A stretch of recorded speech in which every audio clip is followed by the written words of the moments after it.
Kamusta mga idol? Here we go again, Mark Anthony TV. Please like and subscribe.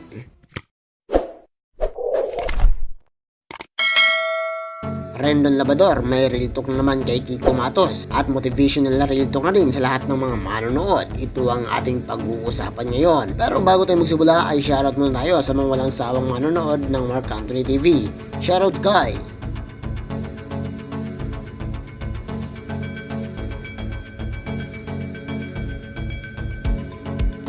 Maraming salamat mga idol.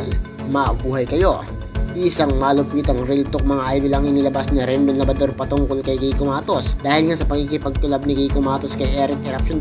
At ito ang naging isang usapin sa social media dahil nakakagulat ang mga pangyayari. Kamakaylan lang kasi mga idol itong si KIKO Matos ay hinahamon itong si ERUPTION at kahit ano lang ang pinagsasabi nito patungkol kay Eric. At ngayon naman ay tila nagbago ang ihip ng hangin dahil matapos masampal si KIKO Matos ni Rendon Labador ay kusang lumapit itong si KIKO Matos kay ERUPTION at humingi ito ng tawad upang matulungan siya sa pagtitraining sa basketball.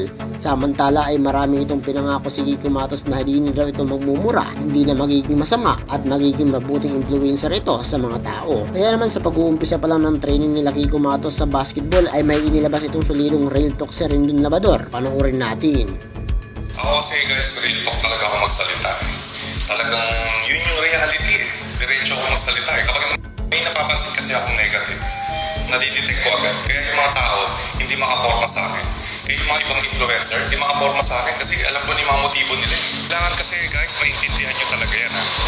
Kahit na may alitan kami ni Kiko, napapansin ko kasi yung mga negative na ginagawa ng mga tao sa paligid niya. Kaya Kiko, mag-isip ka bro. Mag-isip ka. Kasi wala kang, hindi mo ma-achieve yung pangarap mo kapag hinahayaan mo lang yung ibang tao na ubusin ka eh. Ganun talaga yung bro eh. Ako na-achieve ko yung pangarap ko nang ako lang mag-isa. Kasi ikaw lang gagawa nun, hindi mo kailangan ng tulong ng iba. Diba? Di ba badass ka? Dapat patunayan mo sa sarili mo na maging badass ka para matupad yung pangarap mo. Na-frustrate ako bro kahit na medyo na nagka-conflict tayo. Diba? Yun mo yun eh. Chance mo na yan eh. Huwag kang magpagamit bro. Binibusiness ka lang ng mga yan. Ako, businessman ako kaya alam ko yung mga galawan nila. Eh, hindi mga forma yung mga yan sa akin. Alam ko, nung sinampal kita, magigising ka na sa katotohanan. Kulang pa ba yun, bro? Sabi ko sa'yo, willing ako ulit-ulitin yun para magising ka sa katotohanan. Huwag ka magpagamit, bro. Huwag ka magpagamit kasi hindi ka angat sa buhay eh. Kailangan makita mo yung mga toxic at negative na tao. Kasi kung hindi mo makikita yan, tatanga-tanga ka, gagamitin ka ng mga yan, bro. Gagamitin ka, kailangan may pride ka sa sarili mo. May pride ka sa sarili mo. Tandaan mo yan, bro. Ikaw lang tutulong sa sarili mo, hindi mo kailangan ng ibang tao. Kahit sa lahat po na nanonood guys, hindi ko po sinasabi to para magustuhan niyo ako lahat. Sinasabi ko to kasi ito po yung realidad ng buhay na kailangan nating maisip talaga. Kailangan tapangan mo bro. Hindi pa pwede yung ganyan. Ginagamit niyo yung tao eh. Hindi ko naman ginajudge yung mga kasama mo or kung ano yung gusto mong gawin ngayon. Ang gusto ko lang, kaya ako sinasabi to ay mag-isip ka. Kung yan ba talaga yung gusto mo? Kung yan ba talaga yung KIKO Matos? Kasi huwag kang magbabago para lang ma-please yung ibang tao. Bro, ako binash ako dati. Pero hindi ako nagbago para sa kanila. Kasi ito talaga ako eh. Hindi ka mananalo sa buhay kung pipilitin mo laging pantayan yung expectation ng tao sa'yo. Hindi ka magiging masaya, talo ka agad.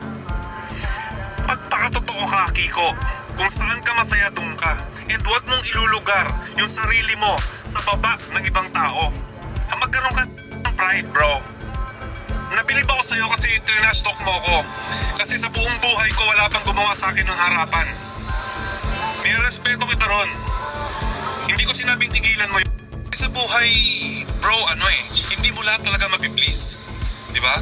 Sa akin, maraming natutuwa sa akin, marami ring galit sa akin. Sa'yo din ganon. Maraming galit sa'yo, pero marami din naman natutuwa sa'yo. So, ang pinaka-guide mo dun, isipin mo lang kung ano ka talaga.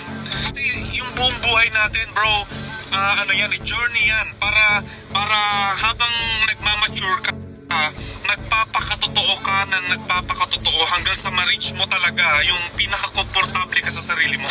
Yun yung buhay eh. Hindi ka magiging successful, tandaan mo yan. Nang palagi kang nag-a-adjust sa ibang tao.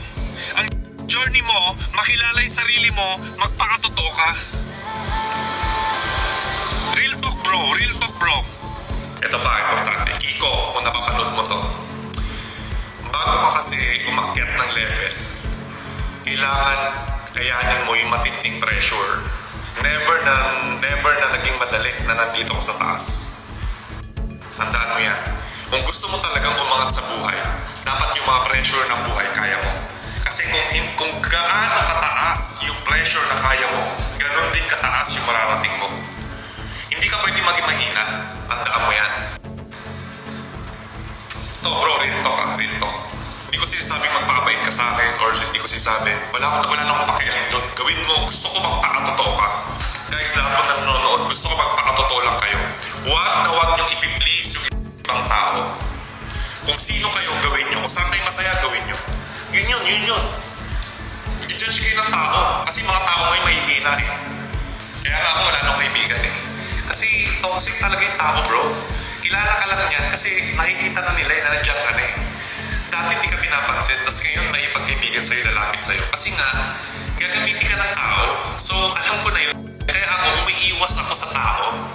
Ang kasama ko lang, yung mga business-minded, business partners ko.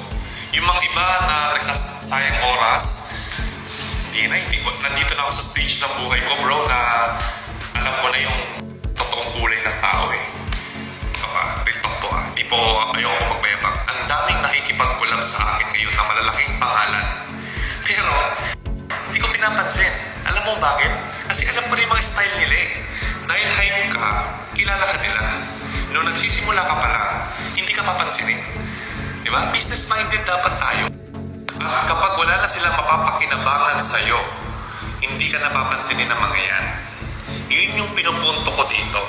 Observe nyo yan, observe nyo yung sinasabi ko. Siguro 1 month from now, observe nyo si Kiko, kilala pa siya. Kung may ipag-collab pa ba, kung ipopost pa ba siya, di ba? Kaya ako hindi ko tinitignan yung mga ganyan. Kasi nakatingin ako doon sa long term. Kahit mabagal, kahit konti, kahit sobrang tagal, okay lang. Okay lang sa akin.